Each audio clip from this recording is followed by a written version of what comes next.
Shabbat Shalom. Over the last year, in the midst of all the other hobbies and discoveries and changes that have happened in the midst of the pandemic, one of the things that I have discovered, or the resources I have discovered, are twofold. One is European football. Some people call it soccer, specifically English Premier League soccer or football. I have become a big fan of the Chelsea Blues. And the other is, and that's a whole long story, ask me someday, happy to share it with you. The other is the writings and teachings of an author named John Green. And John Green wrote a book called The Fault in Our Stars about teenagers dealing with cancer. Absolutely phenomenal book. And he and his brother Hank were some of the early adopters of YouTube, and what they did is sent YouTube videos back and forth to each other. They became the Vlog Brothers. They've also do these incredible YouTube casts of different teachings that my children have used as they have gone through high school. I believe they're called crash courses. Just phenomenal thinkers, the two of them. And John also has a podcast that he calls the Anthropocene Reviewed, in which he talks about Anthropocene means human, the era of humans. And so he talks about some of the different things in human culture, everything from Piggly Wiggly to the QWERTY keyboard, and rates it on a 5-star scale. He was once somebody who did book reviews, and ranked them on a 5-star scale. And so he is now bringing this to his observations about human culture.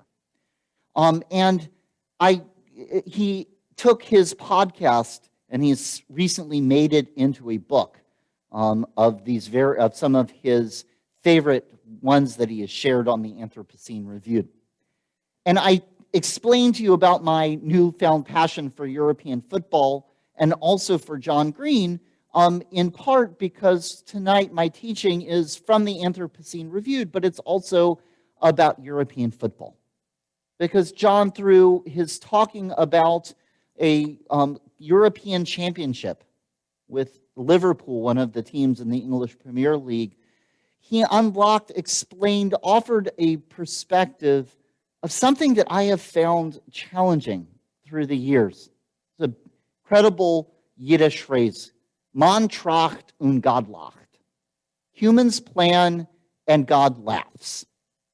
And what is challenging about that is often when we say Man Tracht und Gott lacht, we're not laughing. It's not funny. It's usually done when there's this moment of incredible challenge or sadness or loss or anger of, God, why are you doing this to us? We've got it planned. We have a way to bring shalom, to do tikkun. We have a way of bringing goodness in the world, and everything comes crashing down. Man tracht und Gott lacht. Humans plan and God laughs, and I'm still trying to figure out the joke. In the midst of my trying to sort that out, I came across this in Anthropocene Reviewed. And one of the things you have to realize that in European football, each country, English Premier League is in England, La Liga is in Spain, Serie A is in Italy, France has a league, Germany has the Bundesliga, each one has a league, and then each year, the top teams in each league play each other in something called the European Championship. And it just so happens the year that I decided to start following the English Premier League and start rooting for Chelsea, they happened to win the Champions League. It was quite strange, quite a coincidence, but go Blues. In the Anthropocene Reviewed, however, John Green is a huge Liverpool fan. He's been a Liverpool fan since childhood, and he relates the story from 2004 and 2005, when Liverpool found itself in the European Championship. And they had gone through this incredible series of different games, different matches in order to end up in the final. And their goalie was a man by the name of Jerzy Dudek. And Jerzy Dudek was Polish. These players come from all over the world, and had come from a place near where Pope John Paul II had come from. And he was a child of a coal miner, and he always expected to end up in the coal mines. And as Jerzy Dudek is growing up, John Green relates the story that he started playing for the team for his company, and that got him attention. He was a goalie, and he makes its way through the ranks until now he's playing for Liverpool, one of the top teams in the world, playing for the European Championship. The European Champions League, this is it. This is the pinnacle of soccer in our world. And they go down 3-0. Tracht und Godlock. There they are, facing this game, and they don't think they're going to be able to win. They're playing a team called the AC Milan from Serie A in the Italian league. There they are. They're down 3-0, and they don't think they're going to be able to come out. They come out, and lo and behold, they get 1 goal and 2 goals and 3 goals, and they tie the game up. And there they are now going. They go through extra time, and they find themselves at the end in a shootout. And you have to, if you watch the European Championship, not the European Champions League, which is these different clubs. The European Champions League was when England was playing Italy, and they had the big shootout at the end. It's that kind of shootout, but here it is between Liverpool and AC Milan. And Jerzy Dudek had a very particular way of facing penalty shots, right? So here you have a giant goal. You have the goalie, and he's there in the goal. And 17 meters out, they put out, there's a spot, and the offensive player gets to take a penalty shot. And really, it's against the goalie. I mean, it's hard because the goalie has to decide. The goalie can't really move until the player moves and kicks the ball, and then you have to kind of guess which way they're going. And still, even if you jump the right way, more often than not, the player puts it into the goal. And there had been, the goalie before Jerzy Dudek at Liverpool had a very particular way. He would act all strange. He would wiggle his legs. He would dance. He would pull up on the crossbar, doing all these things to throw the one who was taking the shot off. Jerzy Dudek did it a different way. He stood stock still. He stood there ready to go. And he didn't show any indication of which way he was going to go. That's how he defended penalty shots, and he was very good at it. But right before they start this, one of the players Jamie Carragher, comes forward, and he looks at Jerzy and he says, you know what? Remember the other goalie? You should have, and they always called it crazy legs. Why didn't you try that? And there is Jerzy. Does he do what he always does? Does he do something different? He is not sure what to do. And he says, you know what? Who knows? And he starts wiggling there on the goalie line. And the player is running up, and he's seeing this, and he's like, wait, this is Jerzy Dudek. He stands still and then guesses, what is he doing wiggling all the time? Where is he going? What's going on? The guy is so distracted, he puts the ball over the crossbar, missing the goal entirely. And then it goes on. And Jerzy continues this, and he is able to save 2 of these penalty shots, and Liverpool goes on to win. 3-0 down at halftime, listening to the fans singing the Liverpool anthem, You'll Never Walk Alone. And here they are, winning the European Champions League on top of the world. And John writes, as his conclusion to this, he says, you can't see the future coming. You can't see the terrors, for sure, but you also can't see the wonders. Excuse me. You can't see the wonders that are coming.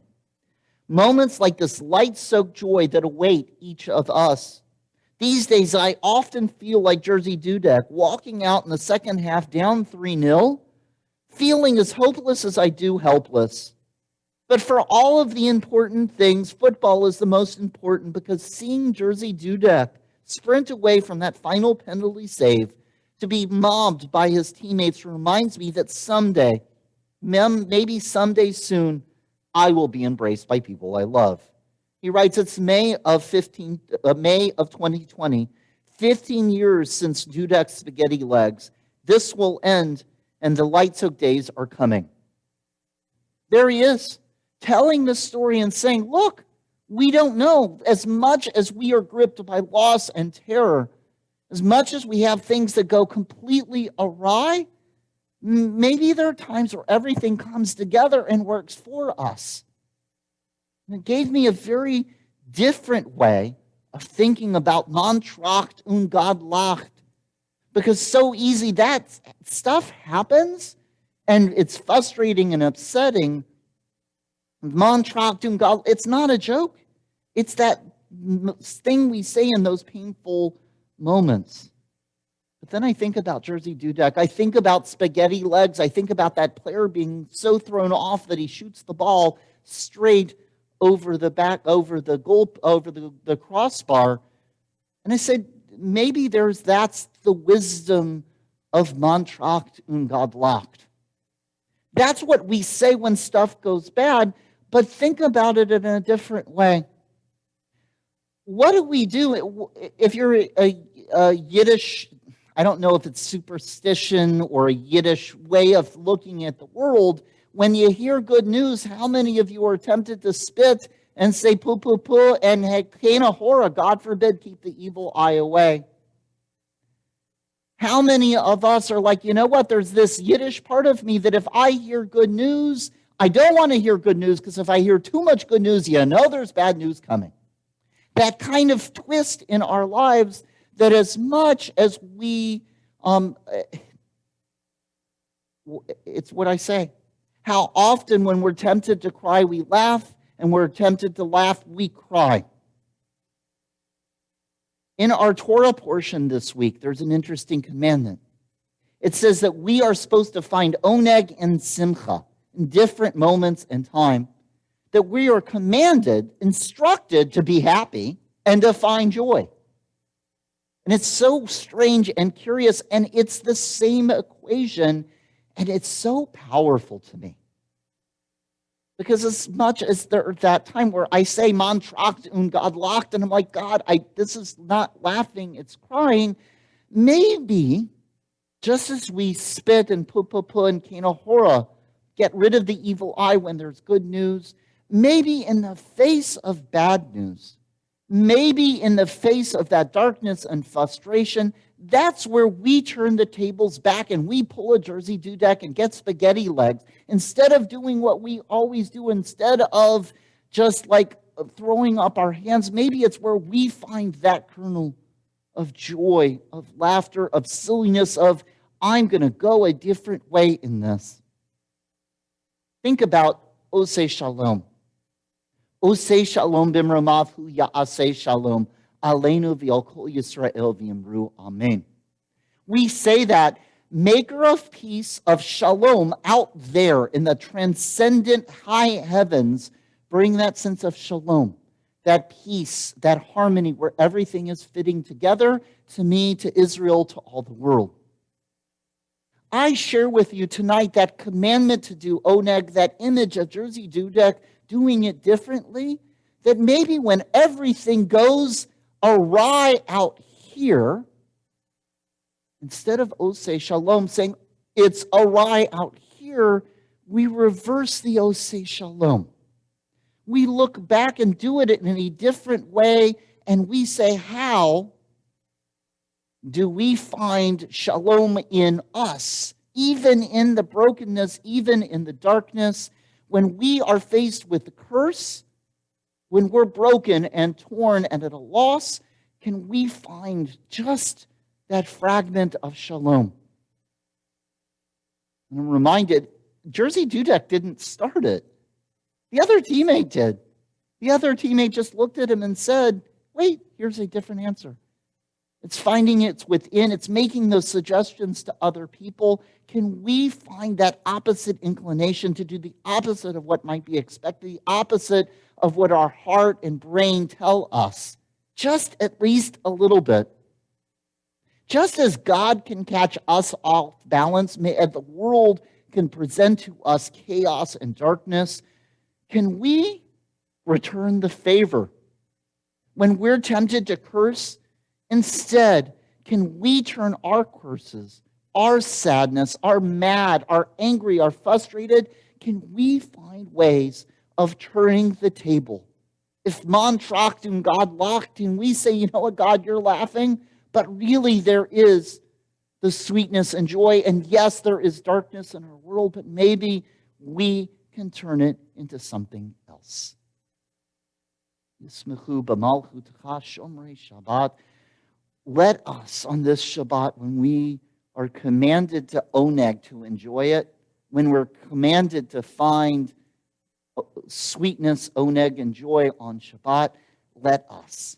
Even as the world is dark and frustrating, I've had how many calls from you all this week with people passing away, with people getting sick, seeing the world really challenged this week with our spaghetti legs, with our way of bringing it out, even when it's not out there, bringing it forward. Let all of us, man Trachtun, God locked, even in the midst of our cries and our tears, let us turn it always to find sweetness and joy, the tiniest of light within, the tiniest light we can share with each other. Let us find that, bring it forth. Because if the world isn't shalom, let us bring that shalom, reaching out from within, one to the other, until we have full and complete shalom, not just in here, but out there, and not just out there, but in here. Amen. Shabbat shalom. Ken Yehi Ratzon be that God's will.